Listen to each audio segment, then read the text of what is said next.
The wine glass in my hand shimmered under the chandelier the moment my son's wife called me, just a guest here. Still, I smiled, not for her, but for the floors my late husband laid, the ones she now walks on. As her laughter spilled over the table I gave them rent-free, the Bordeaux turned bold on my tongue. While fake toasts echoed and my son looked away, I remembered. I'm the one who holds the deed. The same glass I once raised in grace now felt like a contract about to expire. That's when I decided, if I'm only a guest, it's time they start paying like tenants. All right, before we dive into this crazy story, do me a favor. Subscribe and tell us where you're watching from. The chandeliers in the old Charleston carriage house glowed soft and gold, like honey over wood. Outside, the air hung thick with magnolia and sea salt, and the string quartet's tune floated through the open doors to the garden where laughter spilled with champagne. Rita Langston smoothed the sleeve of her linen dress and adjusted her pearl bracelet, a gift from her late husband Thomas. She'd brought a bottle from his cellar tonight, a 1982 Bordeaux he'd saved for a celebration that means something. Maybe this wasn't quite what he'd envisioned, but it was the closest thing she had left that carried his quiet pride. Ethan looked good in his suit, though the collar seemed to tug at him. His smile was thin, the kind that said he was performing happiness more than feeling it. Caroline, on the other hand, was glowing. Her dress was new, ivory silk with a slit that flashed every time she laughed. She held the microphone like she was born for it. Before dinner, Caroline began, her tone bright. We just want to thank everyone who came out tonight, especially those who traveled from far away. Florida, New York, even California. It means so much to have you all here. Polite applause followed. Rita lifted her glass, smiling faintly. She was 2 chairs away from Ethan, close enough to watch his jaw tighten when he glanced her way, far enough to notice he hadn't saved her a seat beside him. Caroline's parents occupied that space, talking over her as if they owned the table. Rita took a sip of the Bordeaux. Perfect. Aged. A taste of patience. And, Caroline continued, some guests are practically part of the furniture by now. Laughter broke out around the long table. Forks clinked against plates, glasses tipped toward Caroline. Rita felt the corners of her mouth freeze. She blinked once, twice. The room kept moving, candles flickering, waiters gliding, laughter swelling, but something in her chest went still. Mom, Ethan said softly. Maybe a warning, maybe an apology. Rita tilted her head. Furniture, she murmured. Caroline giggled. Oh, you know what I mean. You've just always been here, like part of the place. She reached for Ethan's hand, squeezing it like punctuation. Rita smiled, polite and razor-thin. Yes, she said. I suppose I am. The table turned back to chatter. Plates clattered, and the moment drifted like smoke. But Rita felt the weight of it settle deep. She'd been generous. She'd opened her home, her late husband's property, her patients. She'd let them live upstairs for 2 years at a rent that barely covered utilities. Family, she'd told herself. Family deserves grace. Now, apparently, she was furniture. Caroline waved for another bottle of wine, laughing with her bridesmaids about some decorator's idea for floral arches. Ethan kept glancing toward Rita like a man waiting for thunder after seeing lightning. She gave him nothing but calm. Across the room, Margot Finn raised her eyebrows from the bar and mouthed, You heard that? Rita nodded once. Dinner carried on. Shrimp and grits, roast chicken, cake samples on porcelain trays. Someone started a toast about love enduring through hard times. Rita barely heard. The stem of her wineglass was cool between her fingers. Every sound, every laugh, every careless word seemed to echo too long. She thought of Thomas, steady and deliberate. He'd believed that people revealed themselves not in their kindness, but in their entitlement.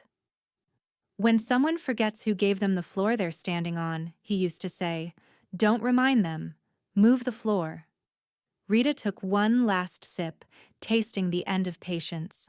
Caroline raised her own glass high, voice bright and theatrical. To family, friends, and the future, everyone cheered.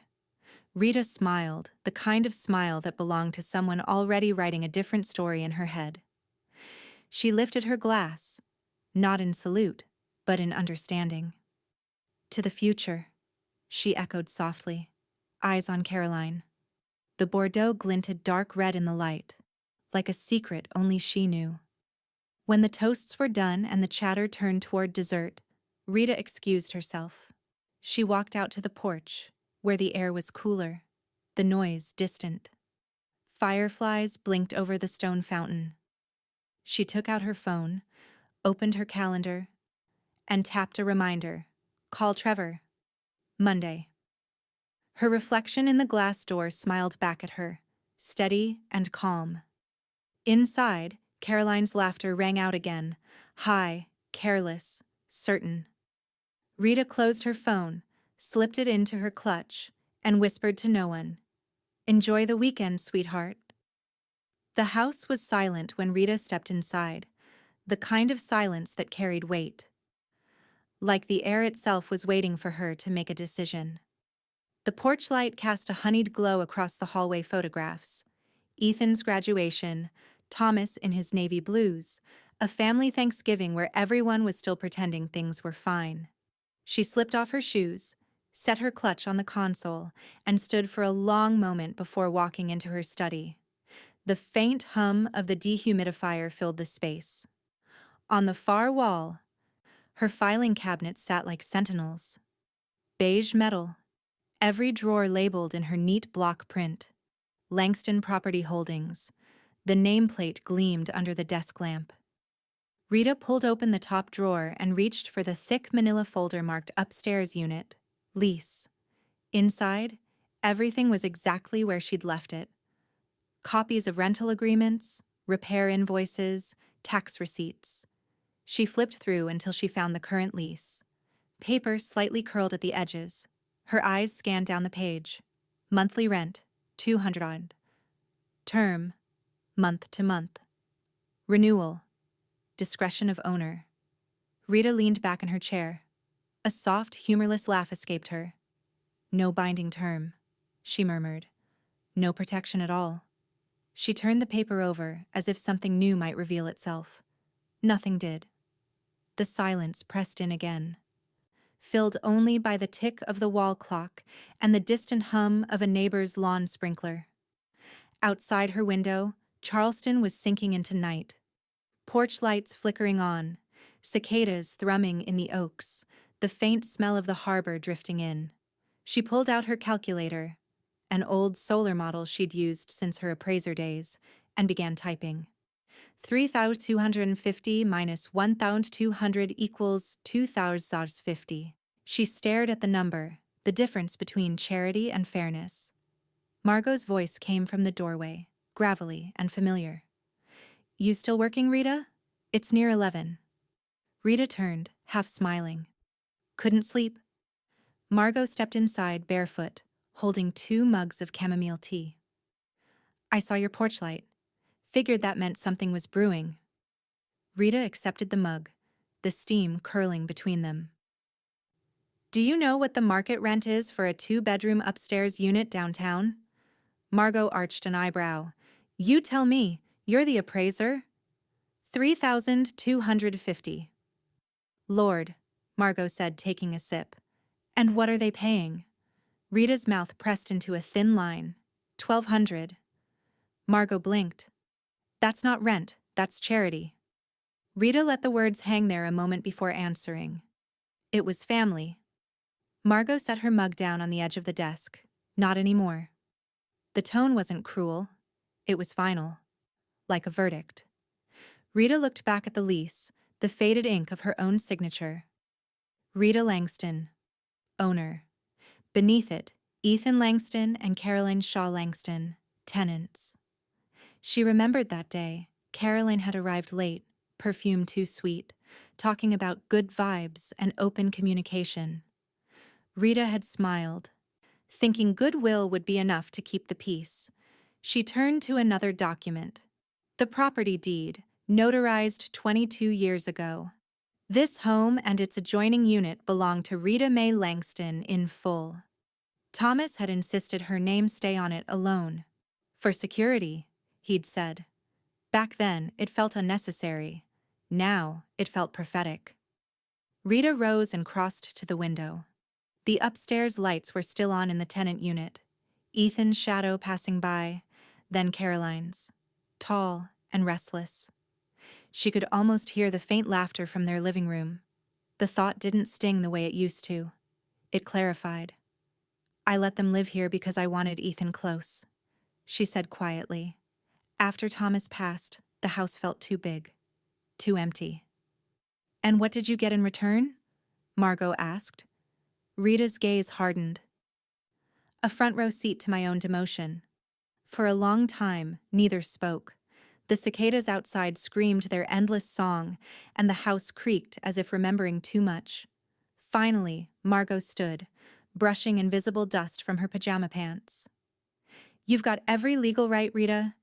Don't let guilt talk louder than the law. Rita nodded, her fingers tracing the raised ink of the deed.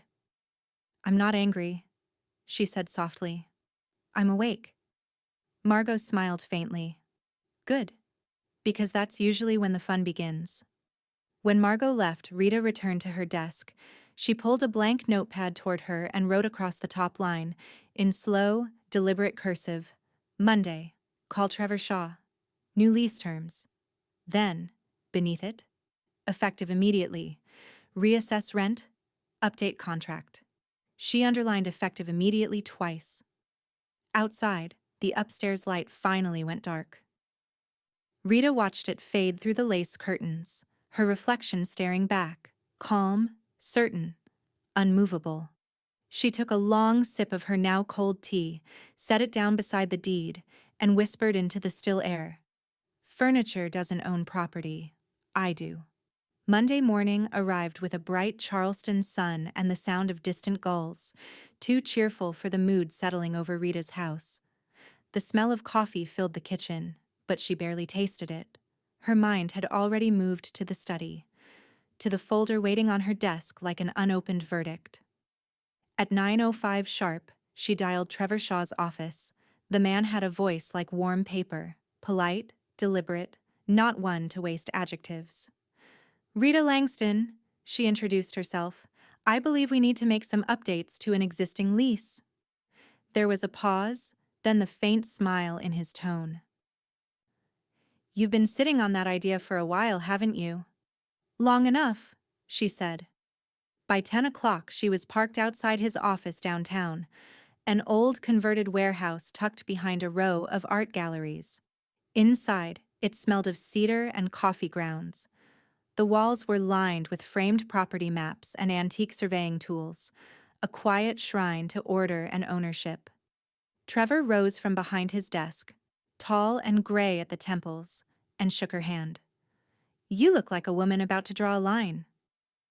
Maybe just a boundary, she replied. They got to work. He pulled up the old lease on his monitor, glasses low on his nose. Rita sat beside him, sliding the updated figures across the desk, her neat handwriting beside each clause. Full market rate, Trevor read aloud. $32.50, monthly. Correct. He looked over his glasses. They've been paying $12? For 2 years. A soft whistle. Generous. Naive, she corrected. He nodded once, then clicked through the document, his fingers precise. Any specific language you'd like included? Rita's tone didn't waver. A clause about termination. Failure to sign within 30 days constitutes formal end of tenancy. Trevor typed without question, the rhythmic sound of keys filling the quiet office. When he finished, he leaned back. It's enforceable. Elegant, even. Rita smiled faintly. That's why I came to you. He turned in his chair to face her fully. Do you want me to serve notice or let it come from you directly? Oh, I'll deliver it, she said, her voice calm as still water. It'll land better that way. Trevor printed the packet, heavy with fresh ink. He stapled the pages together with slow precision, then slid them into a cream envelope. The words Langston Property Holdings gleamed across the top in gold embossing. He added a final touch, a notarized cover letter that began, effective immediately, adjusted terms. She read it twice, fingers brushing the embossed edge. It wasn't just paper, it was control. Reclaimed. As she gathered her things, Trevor said quietly, "You know, I remember Thomas. He was the kind of man who didn't raise his voice, but everyone heard him anyway. You have that same quality." Rita's expression softened. "He taught me that silence isn't weakness, it's warning." Outside, the heat was already pressing down, the air thick with jasmine. Rita drove home slowly, the envelope sitting on the passenger seat like a loaded secret. Margot was waiting on the porch when she pulled in, 2 glasses of sweet tea sweating in the morning sun. "Let me guess," Margot said, squinting against the light. "You saw Trevor." Rita handed her the envelope. "Hot off the printer." Margot turned it over in her hands. "It even looks expensive. What's in it?"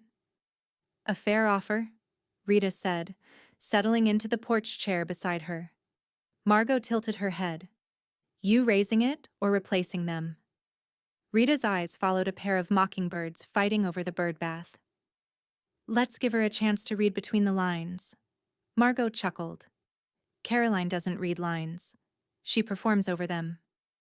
"Then this," Rita said, tapping the envelope, "is her cue to exit." They sat in silence for a while, the cicadas starting their late morning drone. Across the street, a delivery truck rumbled past, shaking loose a few petals from the crepe myrtle trees. Finally, Margot said, "You know, I almost feel sorry for her." Rita's mouth curved in that quiet, unbothered smile. "Don't." She wrote the first act herself. When Margot left, Rita carried the envelope into her study and placed it squarely at the center of her desk. She smoothed the paper flat with both hands, aligning it perfectly with the edge of the wood. Upstairs, she could hear faint footsteps, Caroline's heels, quick and careless. The sound made Rita's fingers still. She turned off the desk lamp, leaving only the late afternoon sun streaming through the lace curtains. It caught on the corner of the envelope, lighting it like something sacred or dangerous. Rita whispered to the quiet room, "Let's see how she toasts this." By Thursday evening, the house smelled like rosemary chicken and quiet intent. Rita had spent the morning polishing silver she hadn't touched since Thomas's last birthday, arranging a table for 3 in the sunroom, where the light always fell gentle and forgiving. A vase of hydrangeas from her garden sat in the center, pale blue against the crisp white tablecloth. She'd cooked everything herself, not because she expected gratitude, but because there was something sacred in control. At 6 sharp, the sound of tires crunching on gravel broke the stillness. Rita wiped her hands on a linen towel and looked through the window. Ethan stepped out first, his tie loosened already, eyes darting nervously toward the porch. Caroline followed, late summer white dress fluttering as she checked her reflection in the car window. She wore pearls again, smaller than Rita's, but deliberate. "Evening," Rita said, opening the door before they could knock. Her tone was warm enough to keep things civil, cool enough to remind them whose threshold they were crossing. Caroline smiled too wide. "You didn't have to cook, Rita. We've been living on takeout for days, honestly." "Leftovers, mostly," Rita said smoothly. "Post-rehearsal odds and ends." Caroline stepped inside, scanning the spotless entryway, the gleaming wood floors, the framed deeds on the wall. "You always keep this place so curated." Rita only smiled. "It's old habit. Appraisers notice details." Ethan placed a bottle of wine on the counter. Thought this might go with dinner. Rita glanced at the label. Cheap, cheerful, not Bordeaux, and nodded. Lovely. Let's sit. Dinner began with polite clinks and shallow talk. Wedding plans, guest lists, a florist who didn't get Caroline's vision. Ethan tried to bridge silences with nervous humor. Caroline filled them with commentary about Charleston being a vibe and not exactly modern in its mindset. Rita let her speak. Every word was another reminder. When the plates were half cleared, Rita rose quietly, walked to the sideboard, and retrieved the envelope. The same one Trevor had printed, its edges still sharp. She set it gently on the table beside Caroline's glass of sweet tea. Before dessert, Rita said, "There's something I need you both to review." Caroline's eyes narrowed. Review? Ethan looked between them, already uneasy. "Mom, what's this?" Rita met his gaze. "Housekeeping." Caroline reached for the envelope, turning it over. "Langston Property Holdings?" She read aloud, smirking faintly. "That sounds official?" "It is," Rita said. "It's your new lease agreement." For a moment, the room froze. Even the cicadas outside seemed to pause. Caroline's smile faltered. "Wait, you're serious?" "Completely." Rita folded her hands, calm and unmoved. "You'll find all the terms outlined. Market rate adjustment, 30-day response period." Ethan's voice broke through the thick air. "Mom, can we talk about this?" "Of course." She gestured toward the packet.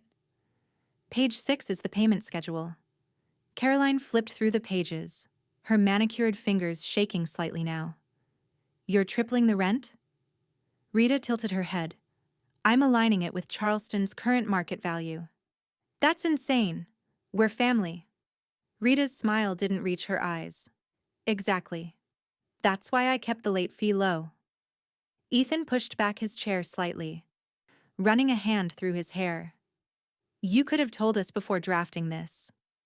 "I could have," Rita agreed. "But then it would have been a discussion. This is documentation." Caroline's tone sharpened. "This feels punitive." Rita's eyes were steady, the same calm she'd had when she buried Thomas, when she signed her first mortgage alone. "Punishment implies anger," she said softly. "This is correction." For a moment, no one spoke. Outside, a breeze shifted through the open window, carrying the scent of salt and garden soil. Somewhere down the street, church bells marked 7 o'clock. Ethan finally whispered, "What if we can't afford this?" Rita looked at him, something tender flickering beneath the steel. "Then you'll need to decide what you can afford, in all senses of the word." Caroline shoved the packet back toward her. "You can't just—" "Actually," Rita interrupted, her voice barely above a whisper. "I can." Caroline stared at her, chest rising and falling fast. "This isn't you. You're not like this."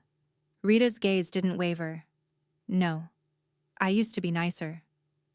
Silence fell, dense and electric. Ethan reached for Caroline's hand, but she pulled away, standing abruptly. "We'll review it," she said tightly, her voice trembling with rage or fear. It was hard to tell which. "Good," Rita replied, rising as well. "Trevor's office can answer any legal questions. His number's on the last page."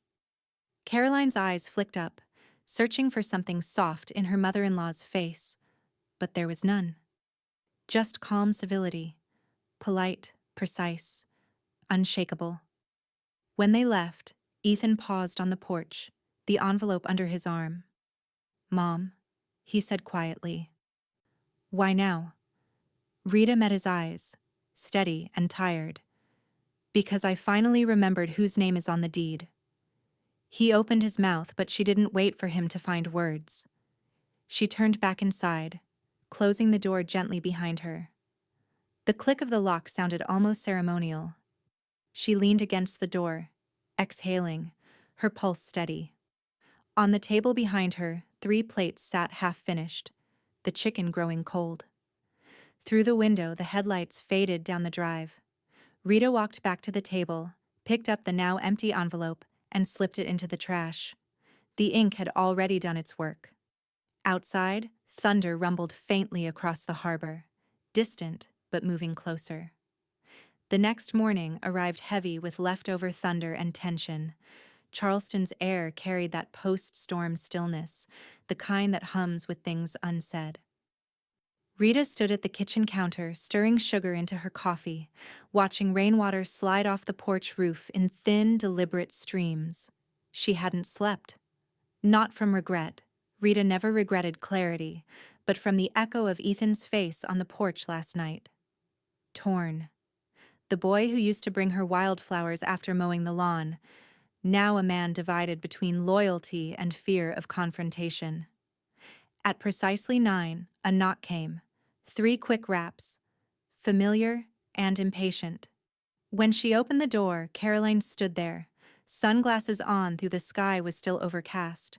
Her voice was tight, rehearsed. "We need to talk." Rita stepped aside. "Then come in."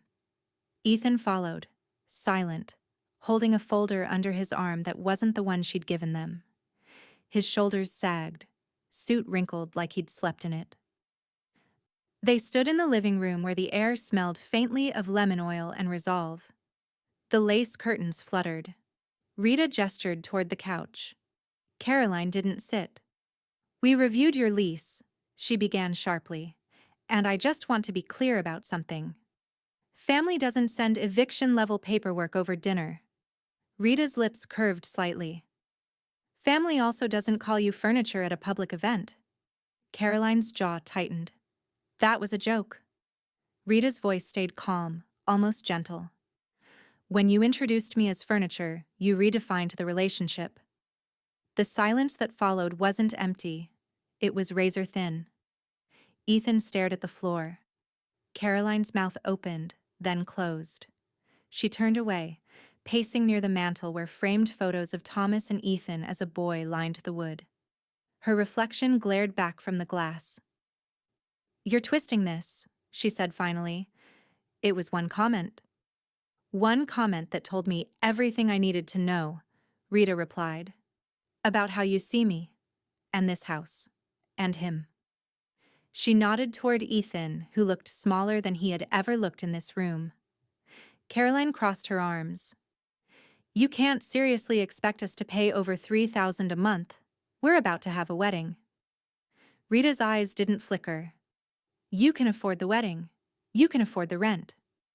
Ethan finally looked up, voice cracking slightly. "Mom, this isn't fair," she finished for him. "Fair would have been acknowledging where you live, and who keeps it running.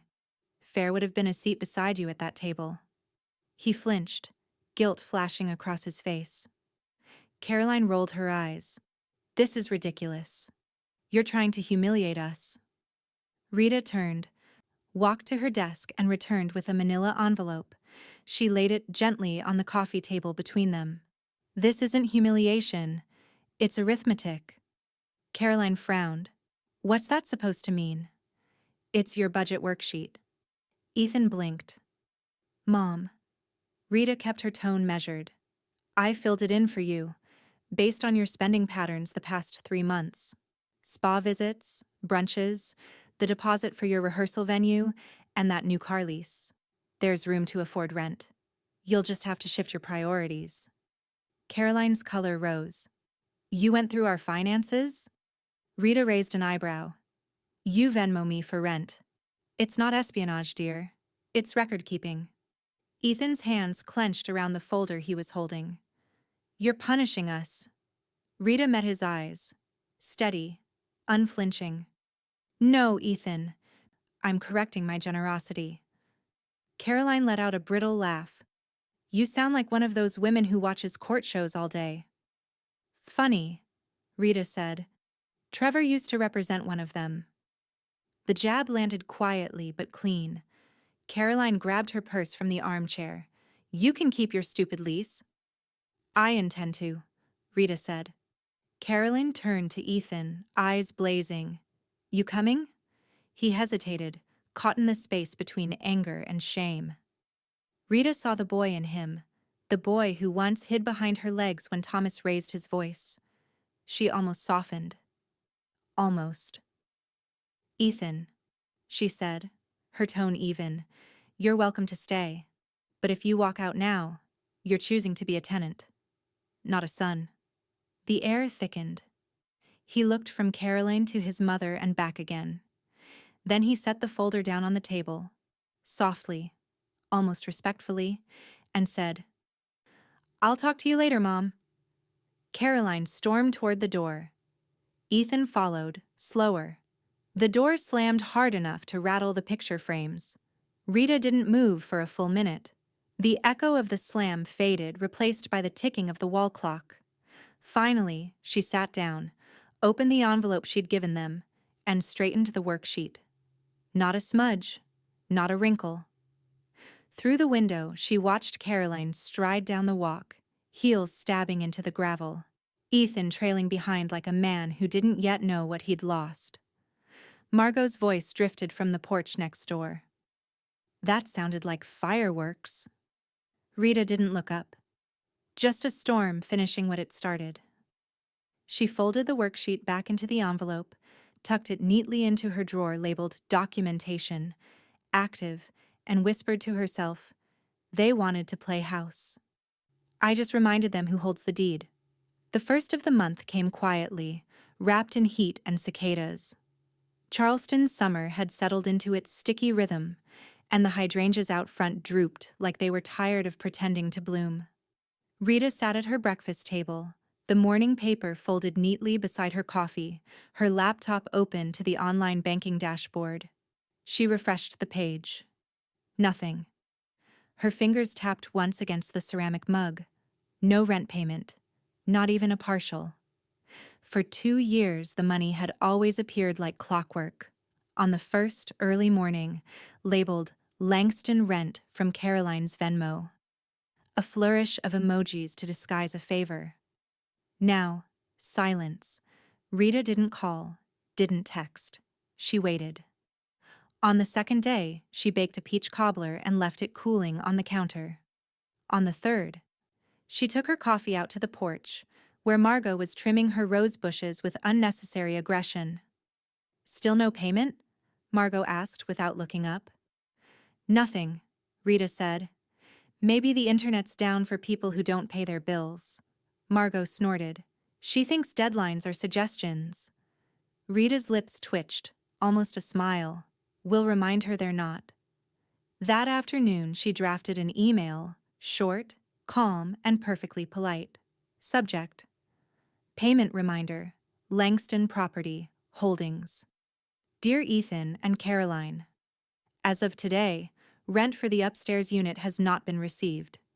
Please remit payment within 3 business days to avoid any late penalties as outlined in your lease. Thank you, Rita M. Langston. C.C.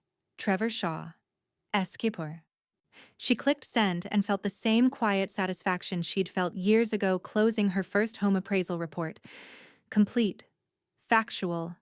Unshakable. The reply came within the hour from Caroline Shaw Langston. Subject: Payment reminder.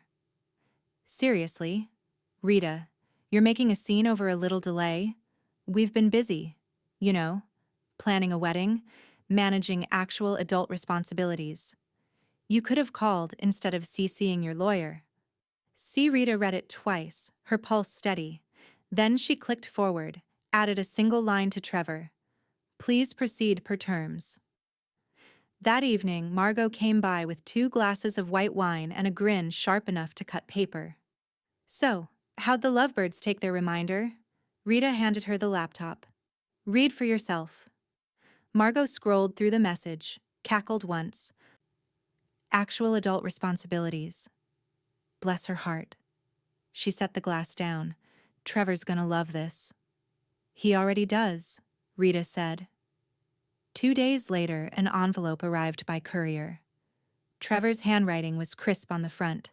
Langston Property, Notice of Tenancy Termination. Inside, the official document gleamed under the soft afternoon light. Trevor's cover note was brief. Effective immediately. 30-day notice of termination prepared and notarized per clause. 8. All communications routed through counsel. Signed copies enclosed. Rita read every word twice. Then she folded the notice back into its envelope and ran her thumb along the seal. Outside, the sun had shifted low and gold over the magnolia trees. The upstairs window was open, music drifting faintly down. Caroline's playlist, all glossy pop and curated confidence. Rita walked out to her porch, the notice in one hand, a glass of sweet tea in the other. Margot joined her, plopping into the wicker chair beside her. "You're about to make local history," Margot said. Rita looked toward the upstairs porch railing where a wind chime tinkled softly. "I gave them home," she said quietly. "They gave me shade." Margot tilted her head. "And now?" "Now," Rita said, "they get 30 days to find their own light." They sat in silence as dusk deepened, fireflies blinking through the hedges like tiny witnesses. The only sound was the gentle crinkle of paper as Rita folded the notice neatly in half. When the first stars appeared, she stood, straightened her shoulders, and walked up the porch steps to slip the envelope through the upstairs mail slot. The motion was simple, deliberate, almost ceremonial. From inside came laughter, Caroline's voice, sharp and unbothered. It would be a few minutes before she noticed the letter lying at her feet.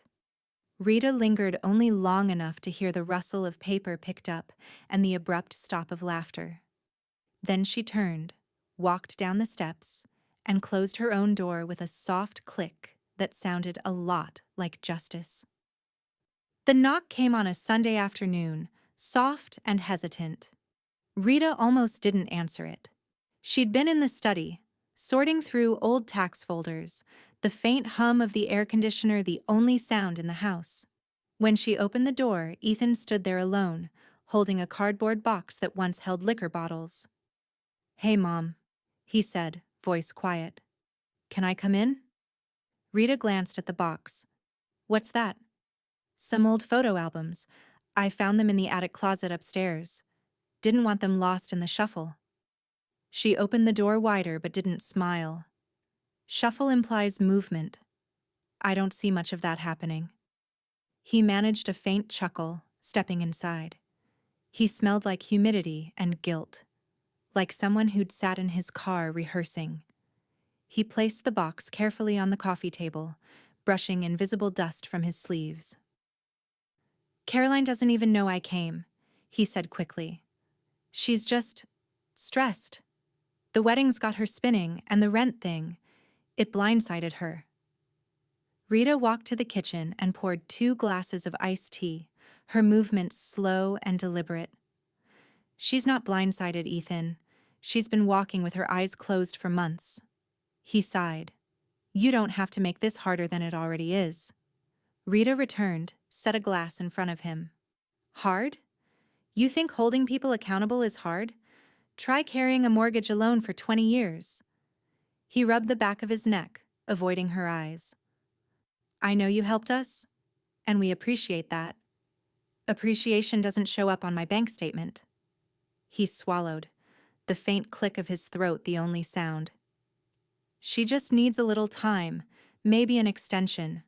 Once the wedding's over, we'll—" "No." He blinked. "What?" Rita's tone was quiet but absolute.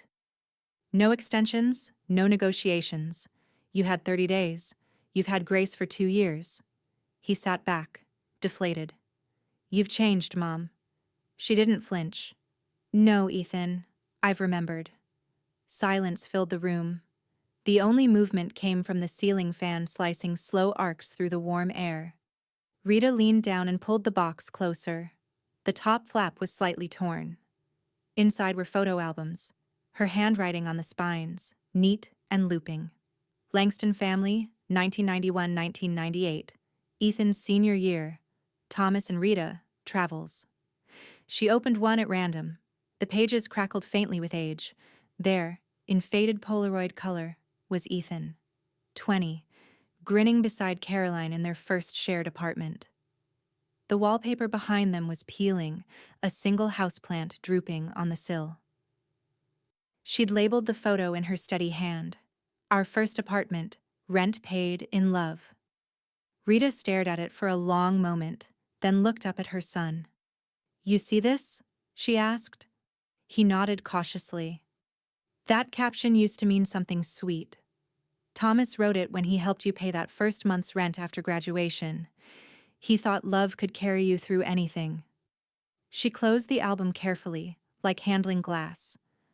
"But love doesn't pay escrow." Ethan looked at her, hurt softening into frustration. "You don't have to be cruel." "I'm not being cruel," she said evenly. "I'm being accurate." He leaned forward, his elbows on his knees. "You're making this personal." "It is personal," she said. "It's my home." For a while, neither spoke. The cicadas outside started their afternoon chorus, the rhythmic pulse filling the spaces between words. Finally, Ethan said, "I just wish Dad were here. He'd know what to do." Rita's eyes didn't move from the photo album. "He is here. You're just not listening the way he taught you to." Ethan opened his mouth, closed it again. Then he stood, adjusting his shirt, trying to gather whatever dignity he'd brought in with him. "I'll tell Caroline," he said quietly. "I'm sure you will," she said, not looking up. At the door, he hesitated. "You really won't reconsider?" Rita lifted her eyes to his. They were calm, cool, impossible to sway. "The bank doesn't reconsider either." He left without another word. The door shut gently this time, not slammed. Rita sat back, the photo album still open on her lap. Her gaze lingered on the image of her son's younger self, happy, weightless, unaware of how love without respect eventually collapses. Then she reached for her phone, opened her Venmo history, and scrolled. Spa payments, brunch bills, designer candles, not one marked rent. Rita exhaled slowly, thumb hovering over the screen. "Adult responsibilities," she whispered, repeating Caroline's words from that email. "Let's see how they handle a real one." She closed the photo album, slid it back into the box, and set it on the shelf labeled "Personal," resolved. Outside, thunderclouds were building again over the harbor, slow, inevitable, unbothered by prayer. It was the email subject line that told Rita everything she needed to know. From City of Charleston, Housing Enforcement Division. Subject, Notice of Tenant Complaint, Langston Property Holdings. She read it twice before opening it, steady as ever. Inside, the language was bureaucratic but sharp. A formal claim has been filed, alleging retaliatory action in connection with an amended lease agreement. Retaliatory. The word felt almost theatrical. Margot showed up 15 minutes later, uninvited, holding a brown paper bag of muffins and a grin like she'd just heard good gossip. "I saw the city header on your inbox from across the street. What did she do now?" Rita slid the printed email across the table. "Filed a complaint." Margot snorted, already unwrapping a muffin. "Well, bless her initiative. Did she cite hurt feelings as evidence?" "She's claiming the lease adjustment was punishment," Rita said evenly. "Retaliation for a familial misunderstanding." "That woman couldn't spell retaliation last week," Margot muttered, crumbs scattering. "You're not worried?" Rita gave a small smile. "Not even a little." Because she had Trevor. By noon, they were on a call, his voice calm as ever. "They're throwing spaghetti at legal walls," he said. "We'll outfile them." "Of course we will," Rita replied. "I've kept everything." And she had. Every receipt, every Venmo payment, every text. She opened her laptop and began to build her arsenal. The rent logs, meticulously dated, the utility bills she'd paid out of pocket, the emails, the reminders. even screenshots of Caroline's now notorious actual adult responsibilities message. When Trevor arrived later that afternoon, she had a neat stack of documents waiting for him, color-coded tabs peeking out like quiet witnesses. He flipped through the pages, nodding in satisfaction. I wish every client kept records like this. You could teach a course. I did once, Rita said dryly. For first-time homeowners, they always learned the hard way that paper protects you better than promises. Trevor smiled faintly. I'll file our response first thing tomorrow. The judge will toss it on review, but they'll learn how expensive pettiness can get. Margot, perched in the doorway with her arms crossed, added, She called you outdated. Let's update her understanding of litigation. Trevor chuckled. That's one way to put it. Later that night, Rita poured herself a single glass of red wine, the last from the Bordeaux she'd opened weeks ago, and checked her phone. The city portal now listed a hearing date. 2 weeks. 2 weeks until this farce would become official record. She wasn't angry. She was almost impressed. Caroline had taken her theatrical instincts and turned them into paperwork. There was a strange symmetry to it. But the next morning, the situation found its way onto social media. A friend from church texted her a screenshot. Caroline's latest Instagram story. Caption: It's giving legal drama. Some people can't stand to see you win your own home energy. A selfie followed. Caroline in oversized sunglasses, coffee cup in hand, lips pursed in mock suffering. The caption below, Manifesting Justice. Rita stared at it for a long moment, the irony so rich she could taste it. When Margot saw it later that afternoon, she laughed so hard she had to sit down. You should frame this for the trial exhibit, proof of delusion. Rita didn't laugh.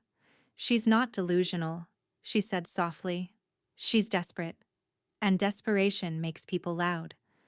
That night, as the porch light flickered and the cicadas sang their endless tune, Rita sat at her desk organizing her files one last time. She added post-it tabs, receipts, screenshots, witness statement, Margot. Everything precise, professional, irrefutable. Then her phone buzzed. A message from an unfamiliar number. Sophie Finn. Hey, Mrs. Langston, it's Sophie. I heard about what Caroline's doing. You didn't deserve that. Some people only learn when life invoices them. Rita read it twice, her lips curving into the faintest smile. Invoices them. She liked that. She typed back a simple reply. Thank you, Sophie. Paperwork teaches best. When she set the phone down, the house was utterly quiet. Upstairs, the lights in the tenant unit were still on, though it was past midnight. Rita turned off her lamp, her reflection dim in the window glass. She wanted a show, she murmured. Let her take the stage. Outside, lightning flickered faintly over the harbor, just enough to illuminate the envelope on her desk marked Court Evidence, Verified. The morning heat settled over Charleston like wet silk. Heavy, smothering, inescapable. Rita sat at her kitchen table with her reading glasses halfway down her nose, a stack of documents in front of her, and the rhythmic hum of the ceiling fan cutting through the still air. Trevor's latest email blinked on her laptop screen, marked urgent but satisfying.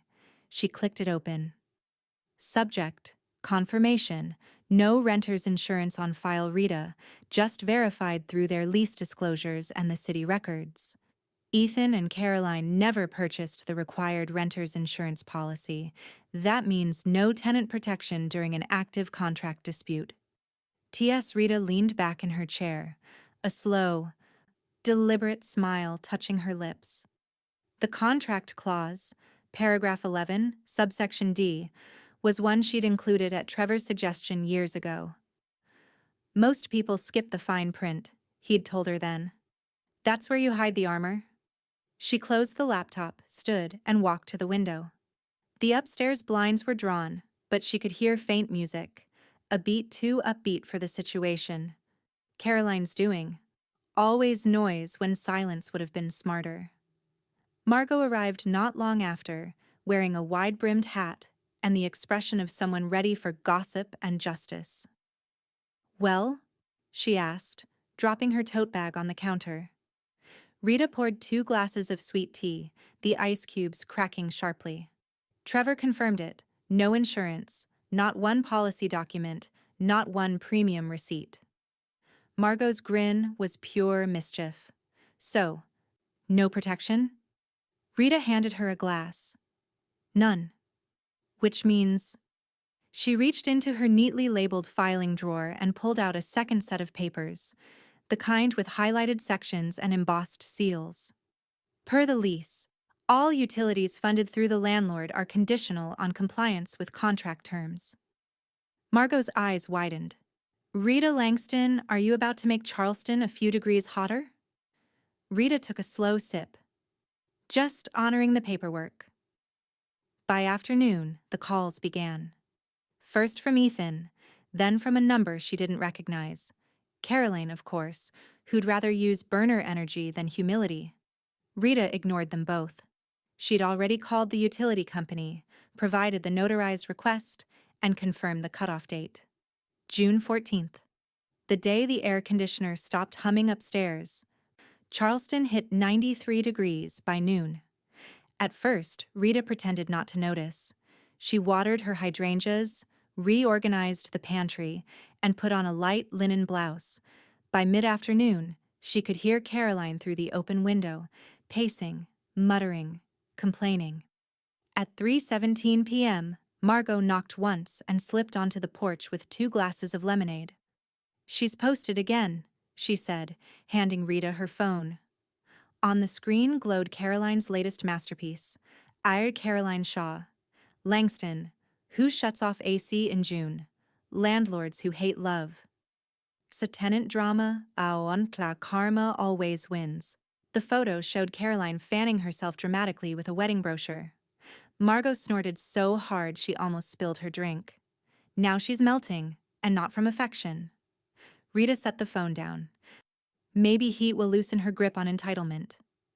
Maybe it'll fry her manicure, Margot offered. They both sipped in silence, cicadas buzzing so loud it sounded like applause. When Ethan finally appeared that evening, his shirt clung to his back, his hair damp from sweat. He didn't even knock, just let himself in and stood in the doorway looking defeated. "Mom, this has to stop," he said. "She's miserable. We both are. It's too hot to even think." Rita folded the dish towel in her hands, neatly, deliberately. "Then maybe it's time to act." Ethan's voice rose, desperate. "It's all getting so messy. Lawyers, city complaints, now the air conditioning. What are we even doing anymore?"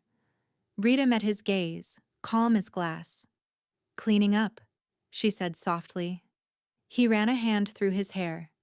"You're enjoying this, aren't you?" Her reply came smooth as silk. "No, Ethan. I'm enduring it. With precision." He exhaled, angry and tired.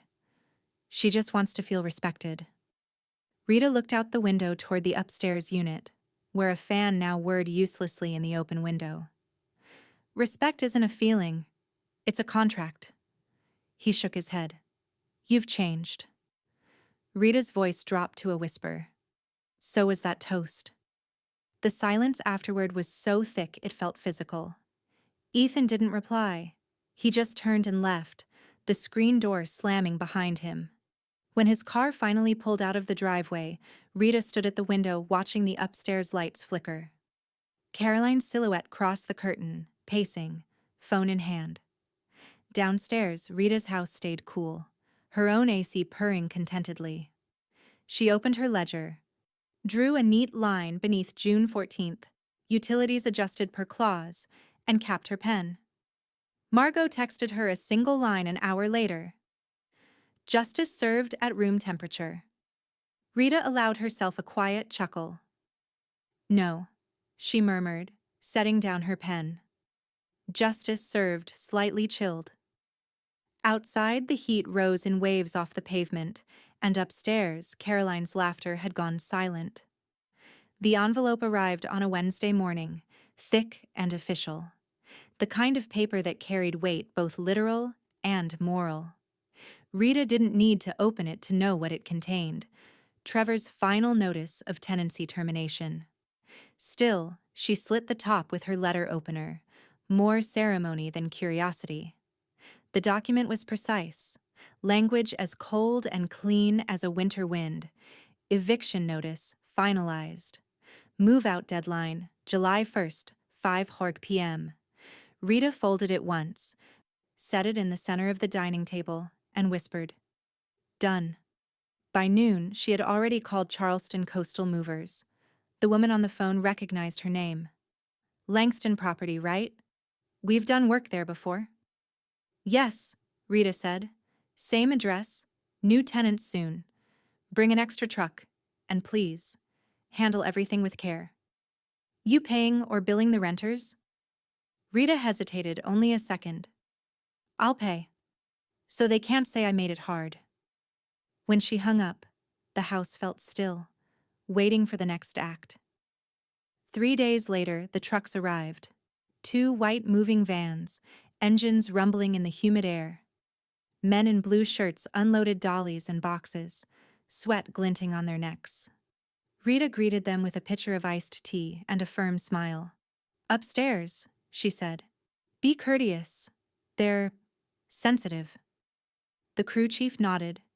The kind of man who'd seen divorces, foreclosures, and tearful goodbyes all the same. Upstairs, Caroline had thrown open every window in defiance of both heat and dignity. Music thumped faintly, some overproduced pop anthem about independence. The irony was thick enough to taste. Rita carried on quietly, setting out a tray of glasses, lemon slices floating like tiny suns. She didn't go upstairs, but through the open windows she could hear Caroline narrating to her phone. "Okay, guys," Caroline's voice rang out bright and brittle. "So this is it. Farewell to the upstairs. Change is growth, right? Even when it's unexpected." Laughter followed. 2 of her bridesmaids, maybe. Margot, who was watering her hydrangeas next door, looked up at the noise and rolled her eyes so hard Rita thought she might pull a muscle. "She's live-streaming her eviction," Margot muttered. "That's new even for Charleston." Rita poured herself a glass of tea. Let her have her audience. Everyone needs witnesses to their downfall. By afternoon, the movers had cleared half the apartment. Boxes lined the driveway like miniature tombstones. Caroline directed from the porch steps, phone in hand, pretending she wasn't sweating through her dress. Ethan helped quietly, his movements efficient, shoulders slumped. He didn't look up until Rita stepped outside with a tray of drinks for the crew. For a second, their eyes met through the glare of the sun. He mouthed something. 2 words, small and familiar. "I'm sorry." Rita nodded once, a gesture clean as punctuation. Caroline noticed. "Oh, don't start," she snapped, her tone sharp enough to slice. "She's loving this." Rita didn't answer. She simply handed a glass of tea to each mover and walked back inside, her linen dress barely whispering against the air. The sound of packing tape filled the silence, a dry, relentless pull. Upstairs, Caroline's voice faltered mid-live stream. "So, yeah, the movers are here, and it's, like, fine," she said to her followers. "It's just, you know, hard when people can't let go of control." Margot, perched on her porch rail, muttered, "Projection's a hell of a thing." When the last box thudded into the truck, the sun had dipped low, staining the street gold. Rita stood at the foot of the steps, watching as the men closed the van doors. Caroline brushed past her without a glance, perfume cloying in the heavy air. "Hope you're happy," she hissed. Rita didn't move. "No," she said quietly, "but I'm free." Ethan lingered a moment longer. "We'll figure things out," he said, voice cracking. "You will," Rita said. "Eventually." Then he turned and followed Caroline to the car. The engine started, gravel crunched, and the sound faded down the street. The next morning dawned still and clean. The upstairs porch stood empty. No curtains, no laughter, no scent of Caroline's perfume. Rita climbed the steps with a small basket of cleaning supplies. Inside, the air smelled faintly of lemon and dust. She opened the windows, letting sunlight pour across the hardwood floors. One nail still jutted from the wall where a photo frame had hung crookedly for months. She pulled it free, dropped it in her pocket, and whispered, "Resolved." Downstairs, the movers' trucks were gone. The hydrangeas stirred in the faint breeze. For the first time in months, the house exhaled. Rita stood in the doorway of the empty unit, her silhouette framed by light, and said softly to no one in particular, "Finally quiet." Charleston's humidity had turned merciless, the kind that made even the shade feel heavy. Rita sat on her porch that afternoon, a glass of iced tea sweating beside her as she watched a contractor's truck pull away. The upstairs windows were open again, not for defiance this time, but ventilation. Fresh paint and lemon oil drifted out, the smell of renewal. Across town, Ethan and Caroline were learning what the market truly cost. Rita hadn't needed to hear the details firsthand. Charleston was too small, and people loved a story. But still, the confirmations trickled in. First from a real estate agent she'd known for years, then from Sophie Finn, who worked part-time at a property management firm. "Sophie, they're couch hopping. She's blaming everyone but herself." Rita read the message twice, her expression unreadable. She typed a simple reply. Some lessons cost more than rent. She set the phone down beside her ledger and listened to the cicadas hum their steady sermon. Upstairs, the sound of hammering continued. New trim around the windows, fresh cabinet hinges. Rita had hired a local contractor, paid in cash, and requested that everything be done by the end of the month. She wanted the unit move-in ready, no trace of perfume or pride left behind. When Margot wandered over later, wide-brimmed hat shading her sharp eyes, she leaned against the porch rail. "I passed by the old Grayson duplex today. Guess who was touring it?" Rita didn't look up from her notebook. "Let me guess. Two people pretending the eviction was a misunderstanding?" "Bingo," Margot said.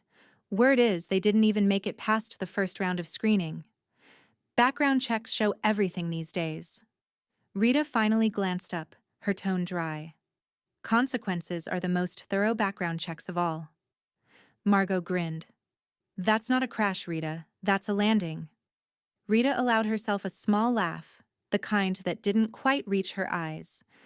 "Every pilot swears they'll stick it." Later that week, she stopped by a hardware store on King Street to pick out new light fixtures for the upstairs kitchen. While comparing brushed nickel and antique brass, she overheard two young renters chatting near the paint section. "Did you see that new listing on Rutledge? Gone in 3 hours?" one said. "Yeah," the other replied. "Charleston's brutal right now. Unless you've got perfect credit or, like, a trust fund." Rita smiled faintly to herself. The irony wasn't lost on her. Caroline had always performed wealth, not managed it. Back home, she found Sophie waiting on her porch steps, holding a loaf wrapped neatly in parchment paper. "Banana bread," Sophie said, handing it over. "Just because." Rita smiled, genuinely this time. "Thank you, dear. You didn't have to." "I know," Sophie said, "but it smells better than justice paperwork." They both laughed, the sound easy, light. Sophie glanced toward the upstairs windows. "Looks different already." "New paint," Rita said. "And new purpose. Someone with an actual lease will live there next month." "You think Ethan will ever—" Rita stopped her gently with a hand on her arm. "He'll call when he's ready. Until then, I'm not waiting." The air softened as twilight settled in. Fireflies blinked across the yard. Sophie hugged her goodbye and walked off down the sidewalk, the warm night wrapping around her like a secret. Rita carried the banana bread inside, slicing two neat pieces and setting one on Margot's doorstep later with a note that read, "For your commentary services." When she came back in, she paused at the foot of the stairs leading to the upstairs unit. The new flooring gleamed faintly in the half-light, and for a moment she could almost see Thomas there, leaning on the banister, smiling that quiet smile of his that meant, "You did right." She whispered to the empty air, "I cleaned the house, Thomas. Finally." Her voice echoed just enough to sound like agreement. She turned off the porch light, the street now empty, the night humming with peace earned rather than inherited. Then her phone buzzed again on the counter. Another message from Sophie. "Sophie, you might want to see Caroline's latest post." Rita hesitated, then opened it. The image was a selfie. Caroline, seated in someone's guest room, trying to make it look intentional. The caption read, "No home? No problem. Some people can't evict your energy." Rita studied the photo, then set her phone down gently. "Maybe not," she murmured. "But I can evict your Wi-Fi." She poured the last of her tea, took a sip, and let the house fall back into silence. Her silence, her victory, her home. By late August, Charleston had cooled just enough for mornings to feel bearable again. The air still carried traces of humidity, but Rita liked the weight of it, the reminder that she'd endured heavier things. The new tenant moved in the first week of September, a nurse named Cassie, quiet and efficient, with an impeccable credit score and an honest handshake. Rita handed her the keys personally, the paperwork already notarized and filed. As Cassie thanked her, sunlight slipped across the polished floorboards and glowed against the newly hung brass fixtures. The space looked nothing like it had before. It was clean, elegant, and, most importantly, earned. When Cassie left to begin unpacking, Rita lingered at the doorway, looking around the unit one last time before it was truly someone else's. A new brass plaque shone beside the doorframe. It read, "The Margaret Suite." She'd named it after her grandmother, the woman who taught her two things that had shaped her entire life: own your home, and don't apologize for enforcing your boundaries inside it. Back downstairs, Rita opened her ledger and made the first entry under a new column titled Upgraded Income. The rent check, $3,250 exactly, sat neatly deposited. She added a note beside it, to be used wisely, and she did. Within a week, she'd arranged for roof repairs, repainted the porch swing, and called a local nonprofit that helped single mothers secure transitional housing. The director, a soft-spoken woman named Janet, had been stunned by the donation. "You don't know how much good this will do." Rita smiled. "I know exactly how much.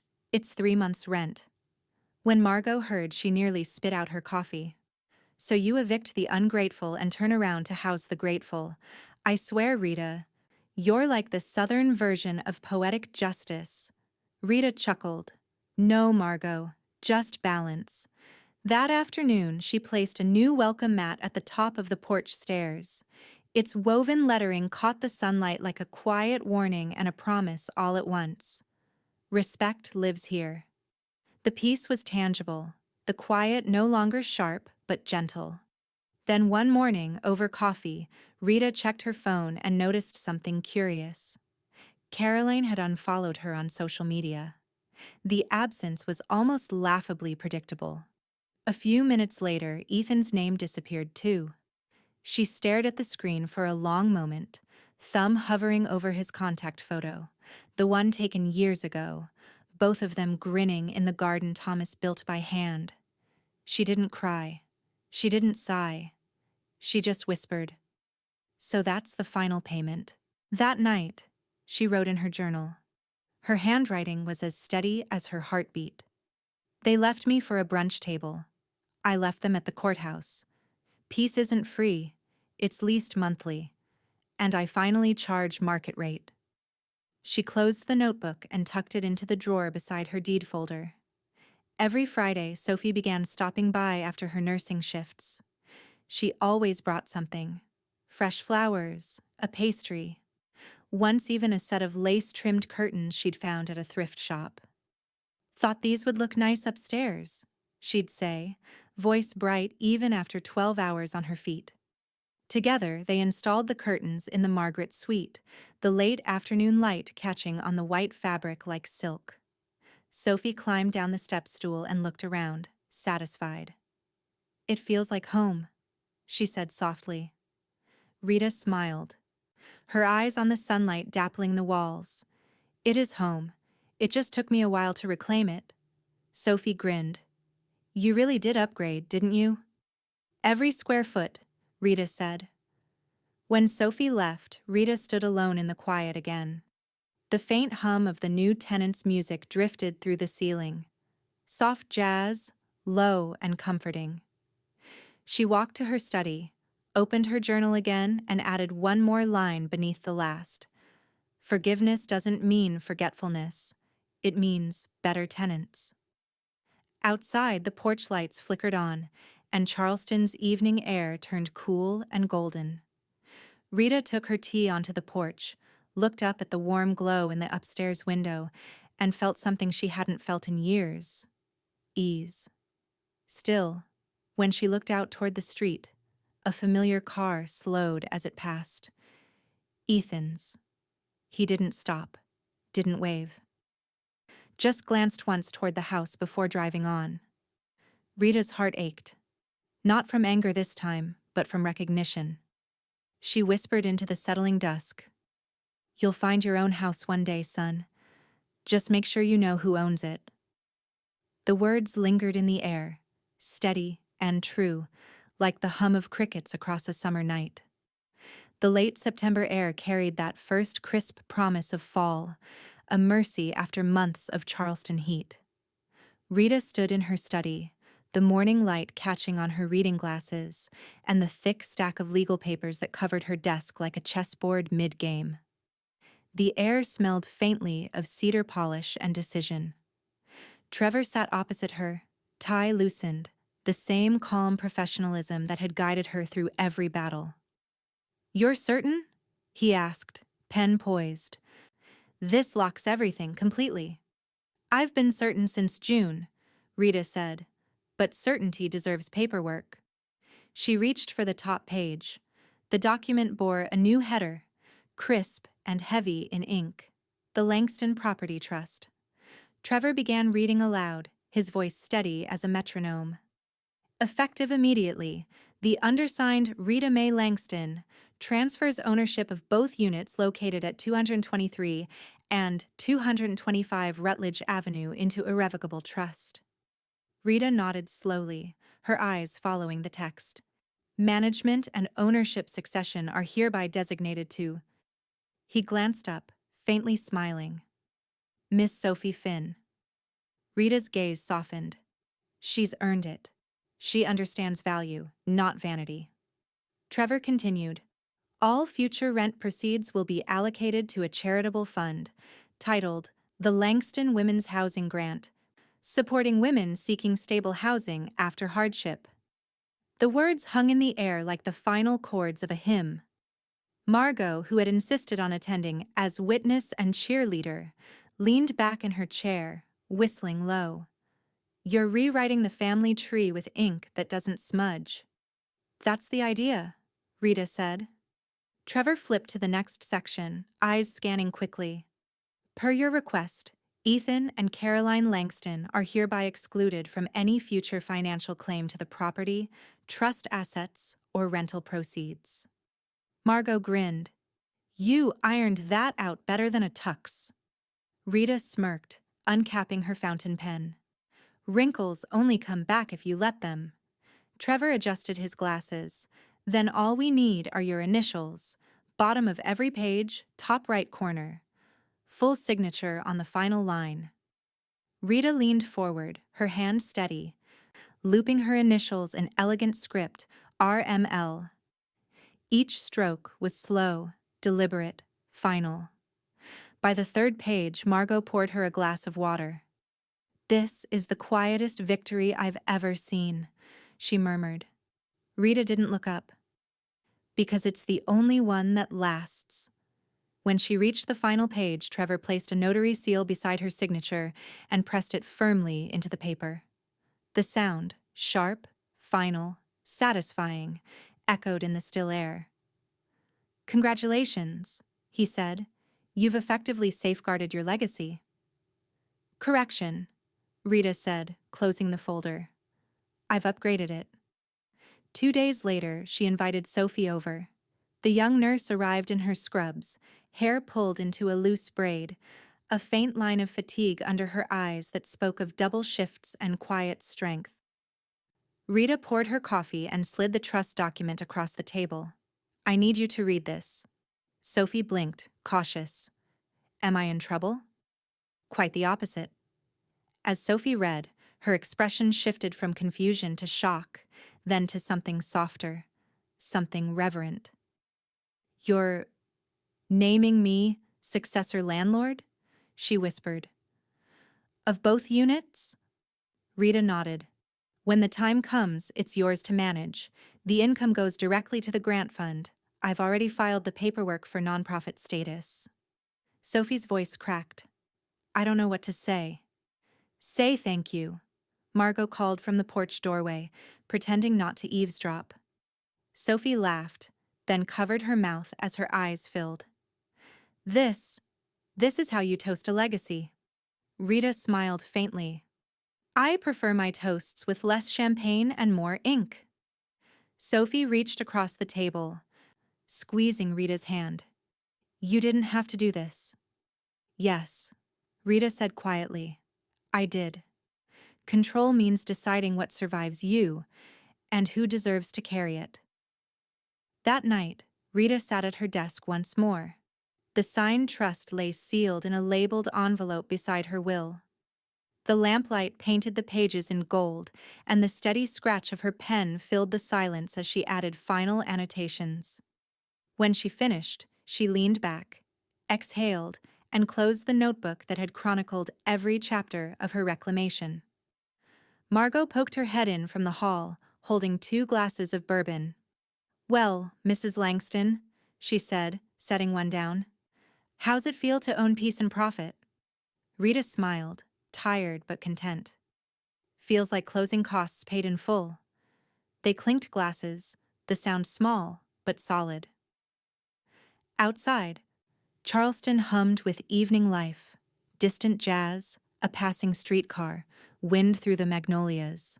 Upstairs, the Margaret suite glowed warmly, inhabited, alive. Rita looked toward the ceiling and whispered, "Handled, Thomas. Every line item." And for the first time since he died, she didn't hear absence in the reply, only completion. But when she turned off the lamp, her phone lit up with a new message. From Ethan Langston. Subject: "We need to talk." Rita stared at it, her reflection flickering in the dark screen, then set the phone face down beside the trust papers. "Of course we do," she said softly. "But now, we'll do it on my terms." The message sat unopened on her phone for 2 days before Rita finally tapped it. From Ethan Langston. Subject: "We need to talk." "Mom, I want to understand what you've done. Caroline's furious, but I'm just trying to make sense of it. Maybe we can meet? Coffee?" No accusations. No apologies either. Just that familiar, lukewarm middle ground where Ethan always lived, between conflict and confession. Rita read it 3 times, each word duller than the last. Then she opened a blank reply. "Ethan, I spent years translating kindness into currency. You spent years spending both. I don't owe you clarity for choices you refused to make. The house, the trust, the quiet, they're mine. I earn them the same way I earn my peace, by refusing to negotiate it anymore. Love you still, but not at a loss." Mom. She sat back, staring at the screen, her thumb hovering over send.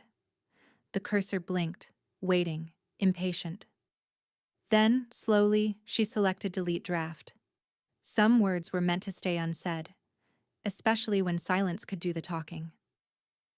Rita leaned back in her chair and exhaled. The ceiling fan turned lazy circles overhead, stirring the faint smell of lemon oil and the warmth of a house that no longer felt haunted by the living. She opened a new email instead, addressed to Trevor. Subject: Re. Langston Property Trust forwarding Ethan's message for the file. No response needed. File and archive. Trevor's reply came 10 minutes later. Understood. Paper trails, not emotion. Rita smiled faintly. That's why he's the lawyer and not the therapist, she thought. Still, the words lingered like humidity. We need to talk.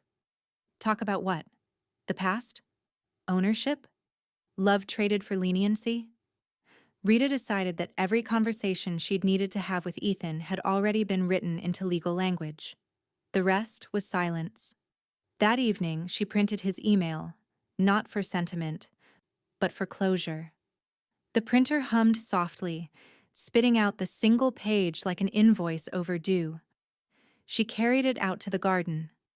The air was cooling, the first hints of autumn sharpening the edges of the day. Beneath the old oak, she set the page on a stone tray, struck a match, and watched the flame bloom slow and steady. Paper curled, ink bled. Words turned to heat. When the ash folded in on itself, she whispered, "Poetic and legal," and crushed it with the toe of her shoe. The next morning, she ran errands downtown. Bank, post office, a stop by the florist. Charleston was alive in that effortless way it always was on Saturdays. Brunch crowds spilling out of cafes, laughter rising from shaded courtyards, carriage wheels clattering over cobblestones. At the corner of Meeting and Broad, she spotted him, Ethan.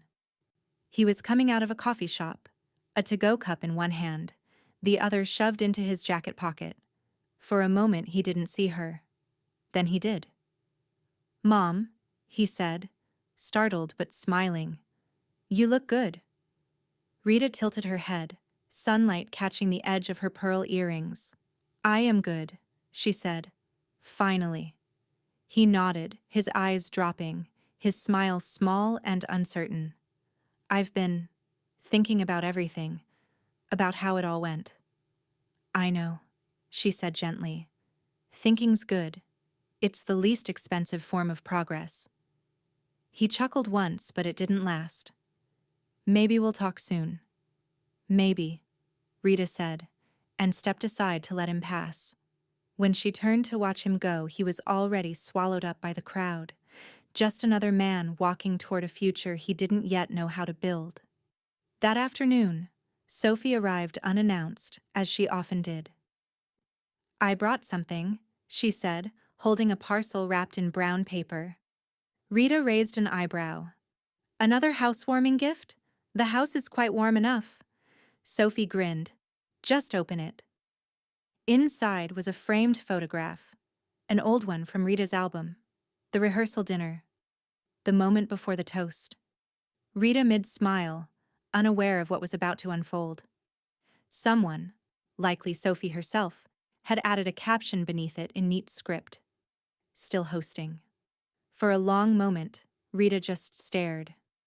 Then she laughed. A full, unguarded laugh that startled even her.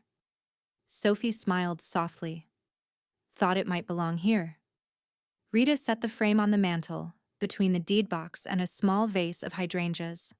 "Perfect placement," she said. The sun dipped through the window, lighting the photograph in a golden halo. Rita poured them both tea, her movements calm, deliberate. "You know," she said quietly, "I think hosting's what I've always done best. I just forgot I could choose who sits at the table." Sophie clinked her cup lightly against Rita's. "To better guests." Rita smiled. "And stronger leases." Outside, Charleston's sky flushed with the pink of early evening, and for the first time in years the air inside the house felt lighter than the air beyond its walls.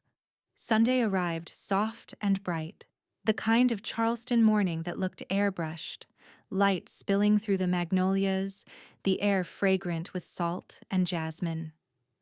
Rita woke early, the house already stirring with quiet purpose. The oven hummed, linen napkins lay folded like secrets on the dining table, and her grandmother's silver gleamed on the sideboard. It wasn't an occasion, not officially. But Rita believed peace deserved its own ceremony. By 10, the front door creaked open and Margot called out, "If I smell quiche and you didn't invite me, I'm suing." Rita smirked from the kitchen doorway. "Then you're safe from litigation. You're right on time." Sophie followed close behind, carrying a bouquet of daisies and a carton of fresh strawberries. "Payment for brunch," she said cheerfully.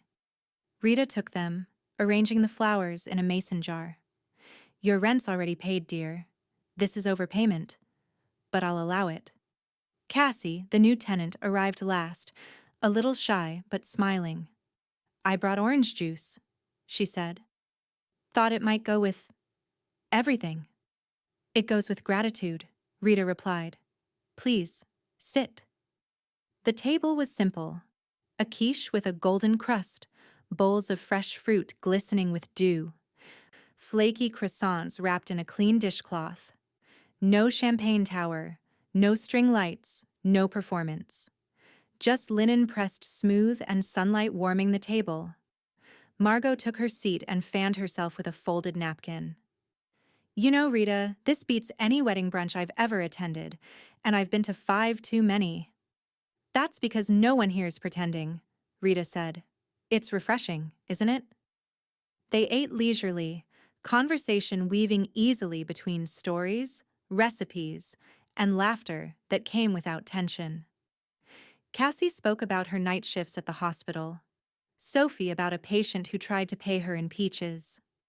Rita listened more than she spoke, content to let the voices fill the room she'd once shared with silence. Occasionally, she looked toward the porch door, where the wind teased the curtains and sunlight glittered off her grandmother's silver. Halfway through the meal, Sophie stood and raised her glass of juice. "We need a toast," she declared. "We're sitting in a home built on good sense and better contracts. It deserves acknowledgement." Rita chuckled, setting down her fork. "Then go on, lawyer in training." Sophie grinned, lifting her glass higher. "To rent, rules, and women who don't flinch."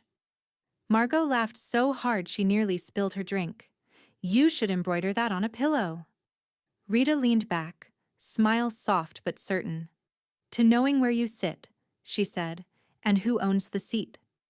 The words lingered, gentle but firm. Sophie clinked her glass against Rita's. Cassie followed, shyly at first, then with quiet conviction. Outside, a porch breeze drifted through, carrying the scent of garden mint and magnolia. The ceiling fan hummed overhead, the rhythm steady, grounding.